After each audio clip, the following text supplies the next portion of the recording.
ढाका में अवामी लीग के मुख्यालय पहुंचा है TV9। आगजनी के बाद मुख्यालय पूरी तरह से खाक हो चुका है। मुख्यालय के बाहर छात्रों के विरोध के निशान मिले हैं। मुख्यालय के बाहर छात्रों ने लिखा, स्वाधीन बांग्लादेश। 5 अगस्त को अवामी लीग मुख्यालय में आग लगा दी गई थी और आग लगाने के बाद पूरा जो मुख्यालय है, जो दफ्तर है, वो जल करके खाक हो चुका है। और देखिए वहां पर जो प्रोटेस्टर्स है वो एकत्रित हुए। मुख्यालय के बाहर छात्रों ने लिखा, स्वाधीन बांग्लादेश। वहीं से ताजा रिपोर्ट आपको दिखाते हैं मनीष झा की।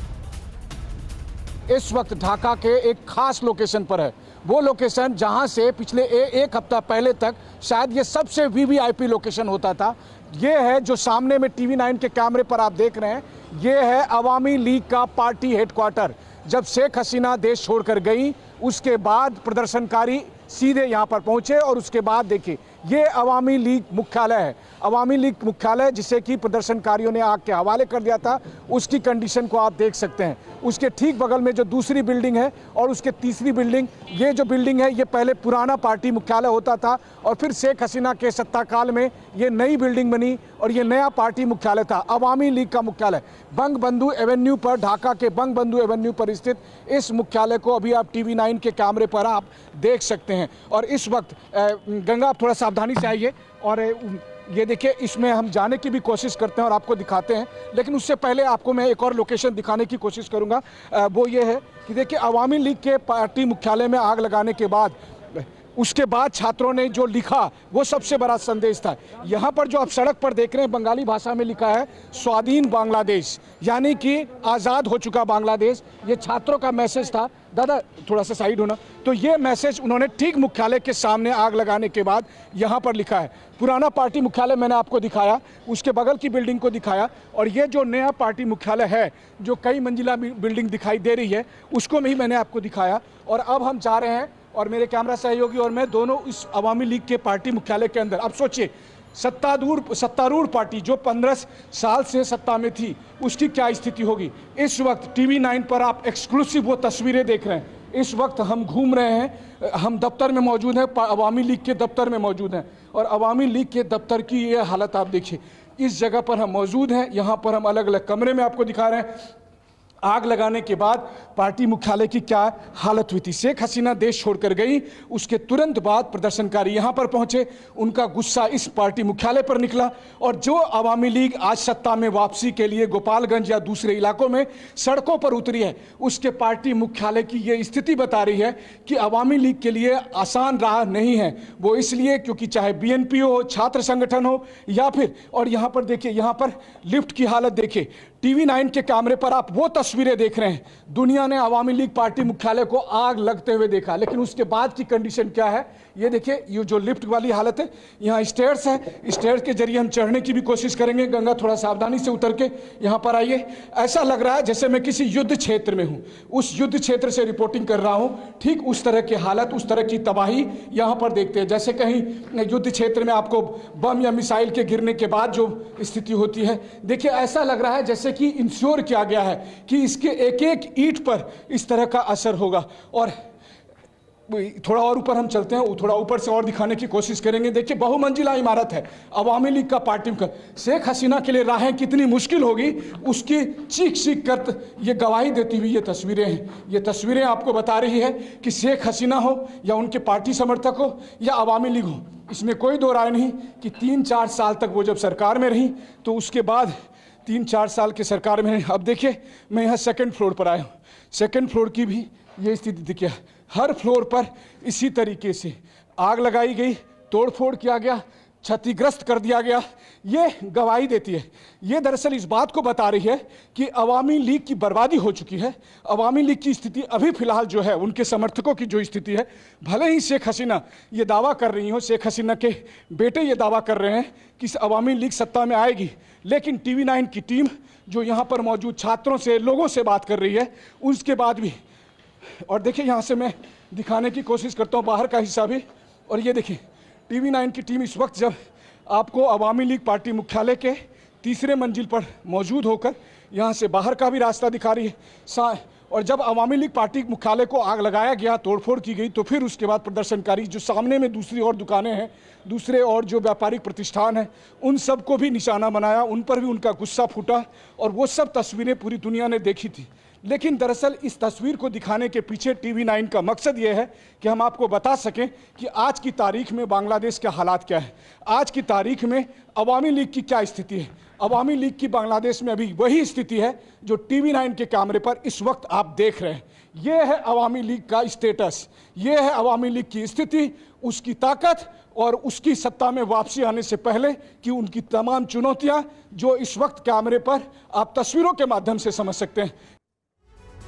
तो देखिए, देश का पहला न्यूज चैनल है TV9 भारतवर्ष। मनीष झा हमारे सहयोगी की ग्राउंड रिपोर्ट आप देख रहे थे। सीधे अब आपको बांग्लादेश लिए चलते हैं, जहां से मनीष हमारे साथ लाइव जुड़ गए। मनीष, ये जो रिपोर्ट हमने आपकी देखी अवामी लीग दफ्तर की, जिस तरीके से आग लगाई गई है, वो बताती है कि जब बांग्लादेश में हिंसा भड़क रही थी उस दौरान प्रदर्शनकारी आखिर कितने गुस्से में थे। आप वहां 2 दिन से मौजूद हैं, बताइए जरा कि वहां की ग्राउंड रिपोर्ट क्या है, क्या ताजा हालात, बेहतरी आई है बांग्लादेश में?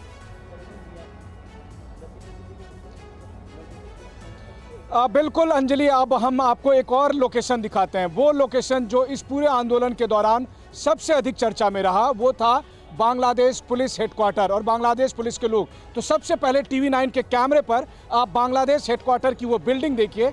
उस बिल्डिंग के को अभी इस वक्त जो सिक्योरिटी दे रही है, वो सिक्योरिटी पुलिस नहीं बल्कि आर्मी के, इन्फेंट्री के लोग दे रहे हैं। और इस वक्त TV9 के कैमरे पर आप वो देख रहे हैं, हम आपको दिखाने की कोशिश कर रहे हैं। इस वक्त देखिए, इस वक्त हम बांग्लादेश पुलिस हेडक्वार्टर में के बिल्डिंग के सामने मौजूद हैं। यहाँ पर जो सिक्योरिटी के लोग हैं, ये बांग्लादेश इन्फेंट्री के लोग हैं, बांग्लादेश आर्मी के लोग हैं जो इस वक्त सिक्योरिटी दे रहे हैं। और ये जो बड़ी सी बिल्डिंग आप देख रहे हैं, यही वो बड़ी बिल्डिंग है बांग्लादेश पुलिस हेडक्वार्टर का। दरअसल हुआ ये कि जब छात्रों का विरोध प्रदर्शन हुआ, उसके बाद जब पुलिस ने छात्रों के खिलाफ एक्शन लिया, लाठीचार्ज किया, गोलियां चली, बहुत से लोग मारे गए, उसके बाद से लोगों का गुस्सा पुलिस पर उतरा और जिसकी वजह से शेख हसीना के देश छोड़ने के बाद पहले अवामी लीग के मुख्यालय को जलाया गया और उसके बाद सीधा सीधा टारगेट हुआ ये पुलिस हेडक्वार्टर जो लगभग खाली है। इतनी बड़ी बहुमंजिला इमारतों से हालत ये हो गई कि तमाम पुलिस ऑफिसर्स को छत से एयरलिफ्ट कराया गया। अभी कहा जा रहा है कि 2, 4, 5 पुलिस ऑफिसर्स यहाँ पर मौजूद हैं और जो कि इस वक्त अपने घर जाने का हिम्मत नहीं जुटा पाते हैं। ऐसे में सवाल आपके मन में आ होगा कि आखिर जो कई हजार पुलिसकर्मी थे बांग्लादेश में, वो कहाँ गए? तो TV9 के कैमरे पर हम आपको उन पुलिसकर्मियों को भी दिखा रहे हैं। जरा दिखाइए गंगा, ये देखिए, ये जो सामने में खड़े लोग हैं, ये सब बांग्लादेश पुलिस के लोग हैं जो इस वक्त यहाँ पर मौजूद हैं। अब आप सोच रही होंगी कि ये क्या कहना चाहते हैं। तो दरअसल हुआ यह है कि नई अंतरिम सरकार ने सबसे पहले इन्हें बर्खास्त कर दिया और इन्हें बर्खास्त किया, इनकी नौकरी चली गई। इस वक्त ये लोग यहाँ पर मौजूद हैं और यहाँ पर जो जितने भी लोग आपको मौजूद TV9 के कैमरे पर दिखाई दे रहे हैं, ये सब बांग्लादेश पुलिस के लोग हैं जिनकी नौकरी चली गई है। अब ये अपनी नौकरी की बहाली की मांग कर रहे हैं और इनका कहना क्या है? इनका कहना यह है कि हम तो अपनी ड्यूटी निभा रहे थे, हम तो अपने ऑफिसर्स की बात मान रहे थे, हम तो सरकार की बात के आदेशों का पालन कर रहे थे, तो जब हम ड्यूटी निभा रहे थे तो हमारे ऊपर एक्शन क्यों हुआ, ये कहना है। और इस वक्त जो आप देख रहे हैं, यहाँ पर जो कई सौ पुलिसकर्मी मौजूद हैं क्योंकि इनकी चाकरी चली गई, नौकरी चली गई। तो इस वक्त हमें बताइए कि आप लोगों की मांग क्या है? हमारा सब पुलिस सदस्य 16,000 पुलिस सदस्यों की एक मांग है। हम पुनराय हमारे चाकरी बहाल, हमारा चाकरी चाहिए, हमारा नौकरी चाहिए। हैं हम दुर्नीति से ये गवर्नमेंट, पिछली गवर्नमेंट पर हैं उसकी अवैध अनलीगल ऑर्डर्स नहीं मानता है। दूसरा फेसबुक में जो कमेंट किया उसको भी चाकरी से निकल गया है। हम स्टूडेंट के साथ है, आंदोलन किया। हम तो चाकरी चूत 3, 4 साल 5 साल से हम पिछली गवर्नमेंट से ये कई सालों के साथ नौकरी कर रहे थे। मेरे ख्याल से आप ये कहना चाह रहे हैं कि आप कई सालों से नौकरी कर रहे थे, आपको राजनीति से नहीं मतलब है, आप अपना कानून व्यवस्था देख रहे थे, आपको कानून व्यवस्था देख रहे थे और जो अभी की सरकार है आप उनके आदेशों का पालन कर रहे हैं। जी यही है हमारे देश की। আমাদের দেশে এক কথায় আমরা চাকরি চাই, চাকরির দরকার। उनको नौकरी चाहिए क्योंकि इनकी नौकरी चली गई है और ये कह रहे हैं कि इनकी सही बात है। আমরা চাকরি চাই, আমরা সমাজের কাছে অবহেলিত, নির্যাতিত। আজ আমাদের চাকরি খাইছে এই স্বৈরাচার সরকারের কিছু 5-8 অফিসার আমাদেরকে আজকে এই রাস্তায় নামাই দিয়েছে, আমাদের পরিবার আমাদের ঘৃণা করে। देखिए आज टीवी 9 के कैमरे पर कौन बात कर रहा है? टीवी 9 के कैमरे पर बांग्लादेश पुलिस के लोग मौजूद हैं। बांग्लादेश पुलिस के लोग सामने में बांग्लादेश पुलिस का हेडक्वार्टर, पुलिस हेडक्वार्टर की सुरक्षा करते हुए इन्फेंट्री के लोग, बांग्लादेश आर्मी के लोग जो इस वक्त सिक्योरिटी की रक्षा कर रहे हैं। देखिए क्योंकि बांग्लादेश में अभी फिलहाल जो लोगों का भरोसा है वो आर्मी पर है, वो पुलिस पर नहीं है।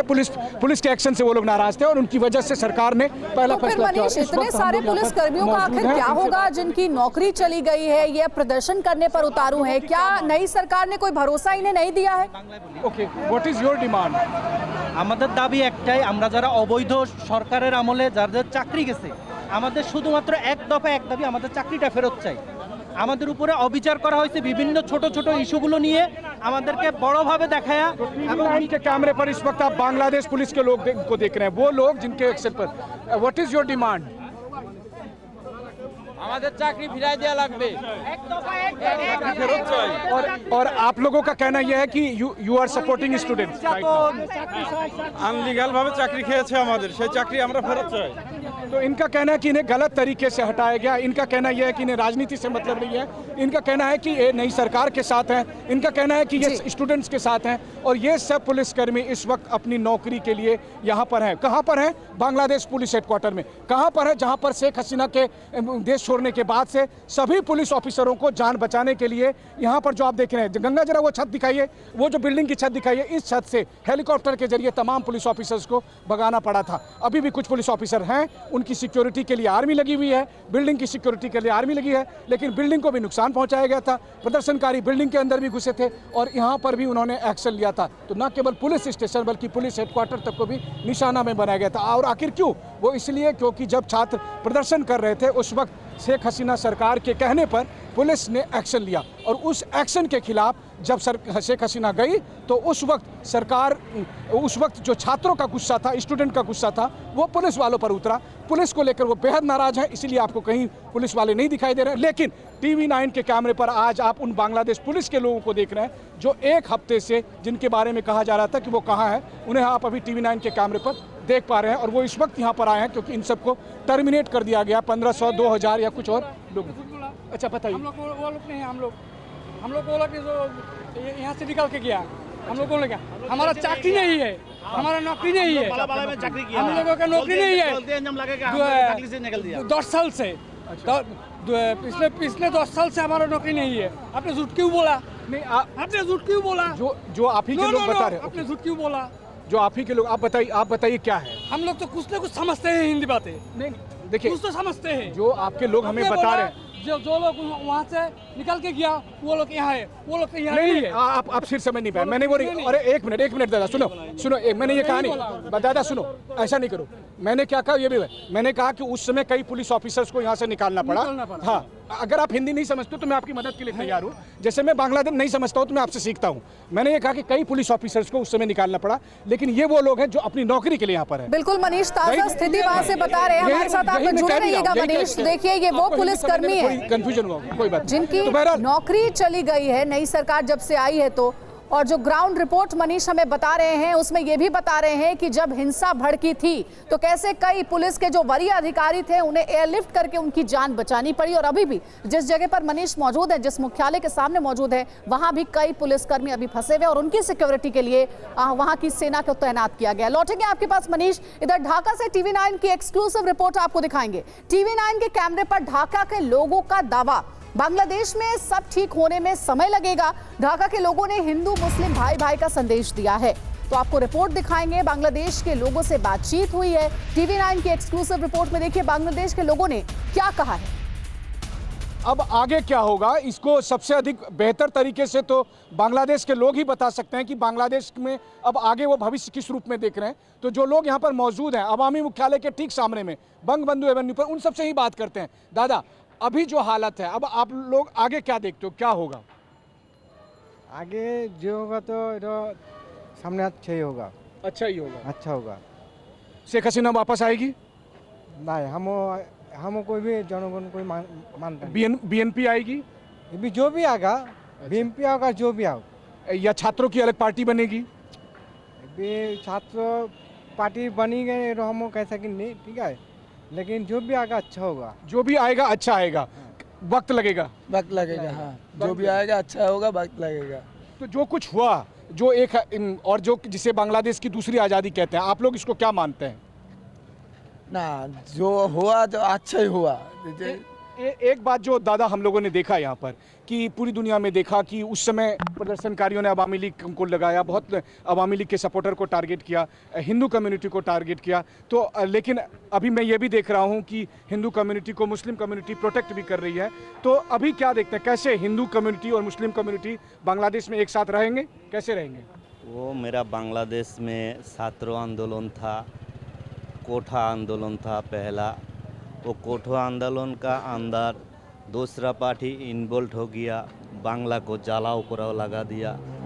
वो हाई कोर्ट में कानून चल रहा, कानून को कोठा मिल गया। कोठा मिलने के बाद अब इधर ही जलाओ कराओ लगा दिया हर जगह में। वो मेरा बांग्लादेश का पुलिस को मारा, वो दूसरा छात्रों को मारा, पुलिस गोली। एक और बड़ी खबर है, बांग्लादेश में यूजीसी चेयरमैन का भी इस्तीफा हो गया है। यूजीसी चेयरमैन काजी शाहिदुल्लाह का इस्तीफा हो गया है। इस्तीफे के लिए बीमारी को वजह बताया गया है।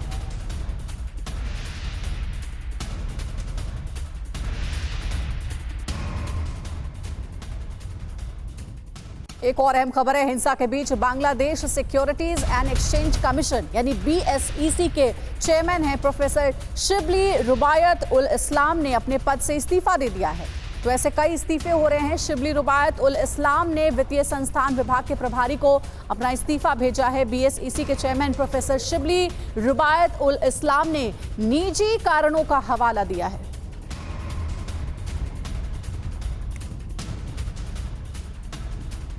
तो देखिए, ये बड़ी खबर है। और बांग्लादेश से एक और अहम खबर है, बांग्लादेश में हिंसा के बीच इस्तीफों का दौर जारी है। ढाका यूनिवर्सिटी के कुलपति ने इस्तीफा दे दिया है। बांग्ला एकेडमी के निदेशक का भी इस्तीफा हुआ है। ऐसे कई इस्तीफे हो रहे हैं जिसके बारे में आपको अपडेट हम दे रहे हैं। ये जो खबर है वो है, बांग्लादेश में हिंसा के बीच इस्तीफों का दौर जारी है। ढाका यूनिवर्सिटी के कुलपति ने रेजिग्नेशन दे दिया है। बांग्ला एकेडमी के निदेशक का भी इस्तीफा हुआ है। हिंसा के हालातों के बीच कई इस्तीफे भी हो रहे हैं। पुलिस के कई वरीय अधिकारी और जिम्मेदार पदों पर बैठे लोगों ने इस्तीफा दे दिया है। बांग्लादेश हिंसा के बीच इस्तीफों का दौर जारी है और अब नई सरकार जब सामने आ गई है तो नए तरीके से अब सब कुछ सामने आएगा। एक और बड़ी खबर है, बांग्लादेश में हिंदुओं के खिलाफ हिंसा पर अमेरिका में गुस्सा देखने को मिल रहा है। वॉशिंगटन में सड़कों पर जबरदस्त प्रदर्शन हो रहा है। प्रदर्शनकारियों की हिंदुओं के खिलाफ हिंसा रोकने की मांग है। तो देखिए, तस्वीरें आपको दिखाएंगे किस तरीके से प्रोटेस्ट किया जा रहा है। ये वॉशिंगटन से आई तस्वीर है। सड़कों पर जबरदस्त प्रदर्शन हो रहा है। बांग्लादेश में हिंदुओं के खिलाफ हिंसा पर अमेरिका में गुस्सा। वॉशिंगटन में सड़कों पर उतरे हैं प्रदर्शनकारियों की हिंदुओं के खिलाफ हिंसा रोकने की मांग। और मनीष झा हमारे साथ जुड़े हुए हैं। मनीष, हमने वॉशिंगटन की तस्वीर दिखाई और ऐसी कई तस्वीरें दिखा रहे हैं जहां पर बांग्लादेश में हिंदुओं में असुरक्षा का भावना है। कई हिंदुओं के घरों में आग लगा दी गई, कई मंदिरों को आग लगा दी गई। इसको लेकर के पूरे देश में और पूरे विदेशों में भी कई ऐसी तस्वीरें सामने आई जहां प्रोटेस्ट हो रहा है। वहां के लोगों का क्या कहना है? क्या वहां के हिंदुओं को नई सरकार ने सुरक्षा का आश्वासन दिया है? स्थिति बेहतर हो रही है?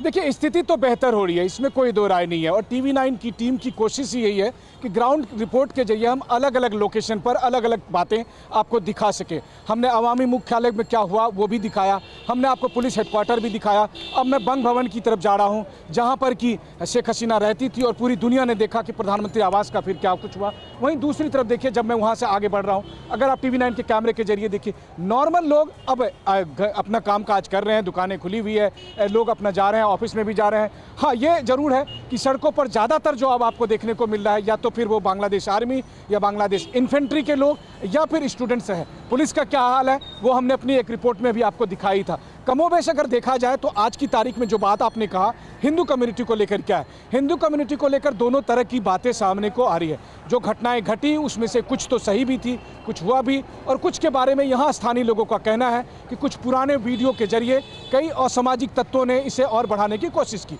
जो उनका दावा है। वहीं दूसरी तरफ हिंदू कम्युनिटी के लोगों से भी हमने बात की, उनका कहना यह है कि हमें डर लगता है, लेकिन यह भी बात सही है कि बहुत सारे लोग अब उनको भरोसा दिलाने की कोशिश कर रहे हैं, जिनमें बीएनपी के लोग भी हैं, जमात के लोग भी हैं, स्टूडेंट भी हैं, सरकार के प्रतिनिधि भी हैं। तो कोशिश की जा रही है क्योंकि जल्द से जल्द हालात को नॉर्मलाइज करने के लिए। मोहम्मद यूनुस ने भी अंतरिम सरकार की शपथ लेते समय यही बात कहा था कि अगर आप हिंसा करते रहोगे तो फिर मेरा क्या काम है। तो अगर आज की तारीख में आप कहें, लेकिन हाँ, ये स्थिति कब तक रहेगी, क्योंकि देखिए अवामी लीग सत्ता में वापसी की कोशिश कर रही है। बीएनपी चाहती है कि इस मौके का फ़ायदा उठाया जाए और जल्द से जल्द इलेक्शन हो ताकि उन्हें फ़ायदा मिले। जमात का अपना दावा है। स्टूडेंट चाहते हैं कि ना अवामी ना बीएनपी बल्कि एक नई पार्टी बनाए या एक नए तरह का पॉलिटिकल सिस्टम बनाए। तो तमाम तरह की बातें हैं। आम बांग्लादेशी से आप पूछेंगी तो उनका कहना यह है थोड़ा वक्त लगेगा, लेकिन जो होगा वो बांग्लादेश के लिए अच्छा होगा। तो इसी आशा उम्मीद के साथ एक नया बांग्लादेश बन सके, इसलिए बहुत सारे लोग ये कोशिश में भी हैं। तो बहुत कुछ देखना होगा। यहाँ पर सिचुएशन अगर आप मैं कहूँ कि तनावपूर्ण है, लेकिन नियंत्रण में तो बहुत हद तक है। ये स्थिति अभी बनी हुई है। मनीष, बहुत धन्यवाद हमारे साथ जुड़ने के लिए। नजर आप बनाए रखिएगा, आगे भी आपके जरिए हम बांग्लादेश की ताजा स्थिति को देखेंगे। तो इस वक्त देखिए बांग्लादेश में कहा जा रहा है कि धीरे धीरे सब कुछ सामान्य होने की तरफ बढ़ रहा है और साथ ही अंतरिम सरकार ने भरोसा दिया है कि बांग्लादेश में सब कुछ ठीक हो जाएगा। आगे बढ़ रहे हैं, अब खबर है कश्मीर से। जम्मू कश्मीर के अनंतनाग में आतंकियों के साथ मुठभेड़ की जानकारी है। अनंतनाग के कोकरनाग में चल रही है मुठभेड़ और मुठभेड़ में सेना के 2 जवानों के शहीद होने की भी खबर है। एक आम नागरिक की भी मौत हुई है, वहीं एक जवान एक आम नागरिक घायल है। सुरक्षा बलों ने इलाके को घेर लिया है, फायरिंग जारी है। तो देखिए जम्मू कश्मीर घाटी से ये खबर हम आपको दे रहे हैं, जहां एनकाउंटर हुआ है आतंकियों का और अभी भी कई आतंकियों के छिपे होने की खबर है, इसलिए पूरे इलाके को घेर लिया गया है।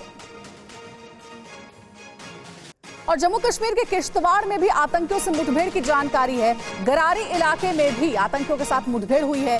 2 आतंकियों के छिपे होने की खबर है। इलाके में स्पेशल ऑपरेशन ग्रुप का सर्च ऑपरेशन चल रहा है। और आइए अब आपको बताते हैं कि जम्मू कश्मीर में पिछले करीब 2.5 महीने में कितनी बार आतंकी हमले हुए हैं। जानकारी के मुताबिक 78 दिन में 11 बार आतंकी हमला हुआ है। सबसे पहले 15 जुलाई की घटना, जब डोडा के धारी गोटे उरार बागी में हमला हुआ। उसके बाद 9 जुलाई को डोडा के ही गढ़ी भगवा में आतंकी हमला होता है। 8 जुलाई को यानी एक दिन पहले कठुआ में सेना की गाड़ी पर हमला हुआ। 7 जुलाई को राजौरी के सेना कैंप के पास अटैक हुआ है। तो ये सिलसिलेवार तरीके से डेट वाइज आपको कब कब आतंकी घटना हुई है वो बता रहे हैं। 26 जून की बात करें तो डोडा के गंडोह में टेरर अटैक हुआ। 11 जून को भी डोडा के गंडोह में आतंकी हमला हुआ है। वहीं 11 जून को कठुआ के हीरानगर में आतंकी हमला होता है। 9 जून की बात करें तो रियासी में कटरा जा रही बस पर फायरिंग हुई। 4 मई को पुंछ में एयरफोर्स के जवानों के काफिले पर अटैक किया गया। वहीं 28 अप्रैल को उधमपुर में आतंकियों की फायरिंग में विलेज गार्ड घायल हो गया। तो देखिए 78 दिन में 11 बार आतंकी हमला। और इस वक्त अनंतनाग से हमारे संवाददाता महराज अहमद लेटेस्ट अपडेट के साथ जुड़ गए हैं, सीधे उनका रुख करेंगे। महराज, हमने बताया 78 दिन में 11 बार आतंकी हमले हुए हैं और अभी भी घाटी के कुछ इलाकों में मुठभेड़ चल रही है, पूरे इलाके को घेरा गया है। क्या ताज़ा जानकारी वहां से मिल पा रही है? बिल्कुल अंजलि, आपका कहना सही है। अगर हम देखें इस छोटे से अंतराल में इतने सारे हमले हुए हैं, लेकिन विशेषता ये है कि जो कश्मीर सुर्खियों में रहता था वो ये हमले जो है ये सब कुल मिलाकर ज़्यादातर इनमें हमले से वो जम्मू संभाग में हुए हैं। अभी हम कोकरनाग में है और यहाँ पे कल शाम से ही जो है मुठभेड़ चल रही है। आप देख सकते हैं कि किस तरीके से यहाँ पे पूरे इलाके को कॉर्डन किया गया है और भारतीय सेना समेत CRPF और जम्मू कश्मीर पुलिस की SOG टीम जो है ये एक साझा ऑपरेशन चला रही है। बता दें इसमें अभी तक जो है 2 सैनिक जो है वो शहीद हुए हैं, जबकि एक स्थानीय भी जो है इस मुठभेड़ में मारा गया है। लेकिन कुल मिलाकर अभी तक जो है इस चैलेंज जो है इस मुठभेड़ में वो मौसम का एक चैलेंज था, क्योंकि बीच बीच में बारिशें हो रही है और पहाड़ियों की बारिश बहुत तेज़ होती है, जिससे जो है यहाँ पे थोड़ा समय जो है ऑपरेशन में लग रहा है। लेकिन कुल मिलाकर जो सुरक्षा बल है उनकी यही प्राथमिकता है और कोशिश है कि जल्द से जल्द जो है इस ऑपरेशन को ओवर किया जाए और जो छुपे हुए मिलिटेंट हैं वो मार दिए जाए। जी अंजलि। बहुत शुक्रिया आपका बहराज, पूरी अपडेट हम तक पहुंचाने के लिए। तो देखिए अभी भी पूरे इलाके को घेर रखा है सुरक्षा बलों ने और वहां पर सर्चिंग ऑपरेशन चल रहा है। कहा जा रहा है कि 2 जवान शहीद भी हुए हैं इस मुठभेड़ के दौरान। लेटेस्ट अपडेट आपको देते रहेंगे। बहरहाल आगे बढ़ रहे हैं, पाकिस्तान से खबर आई है, पाकिस्तान की नापाक साजिश का एक खुलासा हुआ है। सीमा पार से लश्कर के आतंकियों की घुसपैठ की कोशिश। पीओके के कई इलाकों में आतंकी सक्रिय बताए जा रहे हैं। घुसपैठ के लिए आईएसआई ने दिए कोड वर्ड। देखिए ये बड़ी खबर मिल रही है, सीमा पार से आतंकियों की घुसपैठ की कोशिश के बारे में जानकारी मिली है और कहा जा रहा है कि पीओके के कई इलाकों में आतंकी अभी भी सक्रिय हैं। ये कुछ जानकारियां मिल रही, घुसपैठ के लिए आईएसआई ने कोड वर्ड दिए थे, ये भी पता चला है। ये खबर अपने आप में एक बार फिर से बताती है कि कैसे पड़ोसी देश पाकिस्तान नई नई साजिशें रचता रहता है ताकि आतंकियों की घुसपैठ कराई जा सके। और आइए आपको बताते हैं कि घाटी में पाकिस्तान की सेना और खुफिया एजेंसी आईएसआई की साजिश को लेकर बड़ा खुलासा हुआ है, जिसके तहत जो जानकारी है बिग बॉल पर आपके सामने रखेंगे। लश्कर-ए-तैयबा के आतंकियों की एलओसी पर घुसपैठ की कोशिश के बारे में खबर मिली है और पाक अधिकृत कश्मीर यानी पीओके के 20 इलाकों में आतंकी सक्रिय बताए जा रहे हैं। पीओके के कछारबन और नाली में देखी जा रही आतंकी हलचल, उसके बाद ही ये बड़ा खुलासा हुआ है। पीओके के कोटली, ततापानी, दर्दे और चांद टेकरी में आतंकी मौजूद होने की जानकारी मिली है। कहा जा रहा है कि घुसपैठ के लिए आईएसआई ने इन्हें कोड वर्ड भी दिए थे और इसी साजिश के तहत ये काम कर रहे थे। पीओके में घुसपैठ के लिए अबू किताल एट एतिल सिंधी कोड वर्ड मिला था और इसी कोड वर्ड के साथ आतंकी कांटेक्ट में थे। आतंकियों को पठान सूट पहन करके रहने के लिए कहा गया था, कुछ खास निर्देश दिए गए थे। वहीं मानव ढाल और मस्जिद ढाल के इस्तेमाल की भी आशंका जताई जा रही है। तो कई ऐसे चौंकाने वाले खुलासे हुए। एलओसी पर आतंकी हलचल के बाद अलर्ट मोड में है अब भारतीय सेना, क्योंकि ये जानकारी मिल गई है कि अभी भी पाकिस्तान की तरफ से, आईएसआई की तरफ से कैसे आतंकियों को घुसपैठ के लिए तैयार कराया जाता है और यहां पर भेजा जाता है। कुदरत ने चारों तरफ कोहराम मचा रखा है, कहीं बादलों का विद्रोह है तो कहीं सैलाब जानलेवा बन रहा है। पहाड़ी इलाकों से लेकर राजस्थान जैसे राज्यों में भी मौसम का रुख बहुत खौफ और मुश्किल पैदा कर रहा है। पहाड़ों में जहां भारी बारिश के बाद सैलाब आने से और लैंडस्लाइड की घटनाओं से लोग परेशान हैं, तो वहीं राजस्थान और हरियाणा जैसे मैदानी इलाके में भी बारिश हो रही है, जिसकी वजह से काफी मुश्किलें पैदा हो गई हैं। शहरों से लेकर गांवों तक सैलाब ने हाहाकार मचा रखा है। देखिए रिपोर्ट।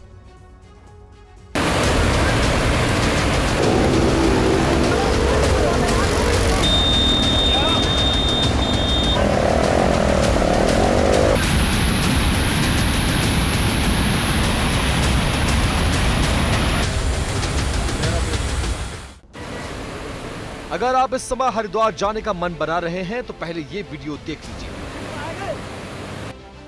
इस वीडियो को देख शायद आप इस समय हरिद्वार जाने का विचार त्याग देंगे। ये बरसाती नदी अपने प्रचंड वेग से उफन रही है, गरज रही है और लोगों को एक चेतावनी भी दे रही है। लेकिन कुछ लोग अपनी जिंदगी को खतरे में डाल रहे हैं। ये लोग अपनी जान को आफत में डालकर इस उफनती बरसाती नदी को पार करने की कोशिश कर रहे हैं।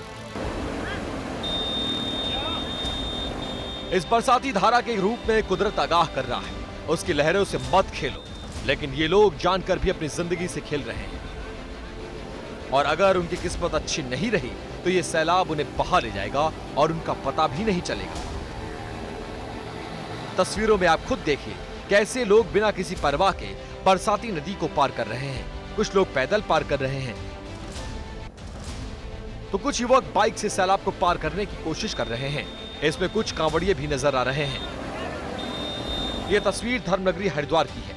शनिवार शाम को हुई जोरदार बारिश से हरिद्वार और चीला के बीच पड़ने वाली ये बरसाती नदी उफान पर आ गई।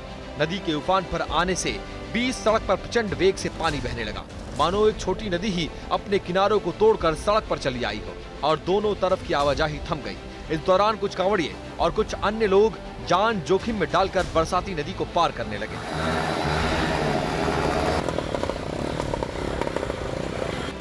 ऋषिकेश की ओर से आ रहे इन कांवड़ियों ने तेज बहाव के बीच में से कई बाइकें निकाली, लेकिन आप सोचिए जरा से लापरवाही उनके साथ कुछ भी कर सकती थी। आपको बता दें कि तेज बारिश के बाद चीला के पास इस बरसाती नदी में हमेशा उफान आ जाता है। कई बार लोगों की बाइक और वाहन भी बह चुके हैं। हम आपको जो अगली तस्वीर दिखाने जा रहे हैं वो भी कलेजा दहला देने वाली है। ये बच्चे जान को जोखिम में डालकर इस बरसाती नदी को पार कर रहे हैं। नीचे प्रचंड वेग से बरसाती नदी बह रही है। मानसून अपना रौद्र रूप दिखा रही है। नदी को पार करने के लिए यहाँ कोई स्थायी पुल की व्यवस्था नहीं है। सिर्फ इस बरसाती नदी के दोनों छोर पर लकड़ी के कुछ लट्ठे रखे गए हैं। इन्हीं लकड़ी के लट्ठों के सहारे ये बच्चे उफनती नदी को पार कर रहे हैं। गौर से देखिए तो ये लकड़ी के लट्ठे उफनती नदी के ऊपर किसी कारगर पुल की बजाय एक धोखा बस है। ये बच्चे भी जिंदगी को उसी तरह से धोखा दे रहे हैं। जरा सोचिए, ये मौत के साथ आंख बिचौली का खेल नहीं तो और भला क्या है। ना बच्चों को कोई रोकने वाला, न टोकने वाला। ये तस्वीरें उत्तरकाशी के मोरी ब्लॉक के सांकरी तालुका की है। यहाँ पहले एक अस्थायी पुलिया थी जो 4 दिन पहले भारी बरसात के कारण बह गई। अब गांव वाले इसी तरह जान जोखिम में डालकर नदी को पार कर रहे हैं।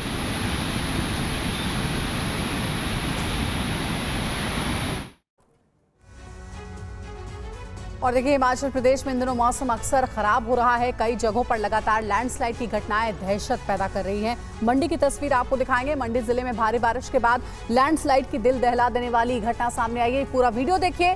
मंडी जिले में सुंदरनगर के चौमुखा स्थित पेट्रोल पंप के पास पहाड़ से अचानक भारी मात्रा में मलबा नीचे गिरने लगा। उस समय कई गाड़ियां पेट्रोल पंप पर रिफिलिंग करवा रही थी। तभी अचानक पास में ही पहाड़ी के एक हिस्से में मलबा गिरने लगा और अफरा तफरी का माहौल बन गया। तुरंत ही लोगों ने अपनी गाड़ियों को वहां से हटाया। ये लैंडस्लाइड पेट्रोल पंप के बिल्कुल पीछे के हिस्से में हुआ।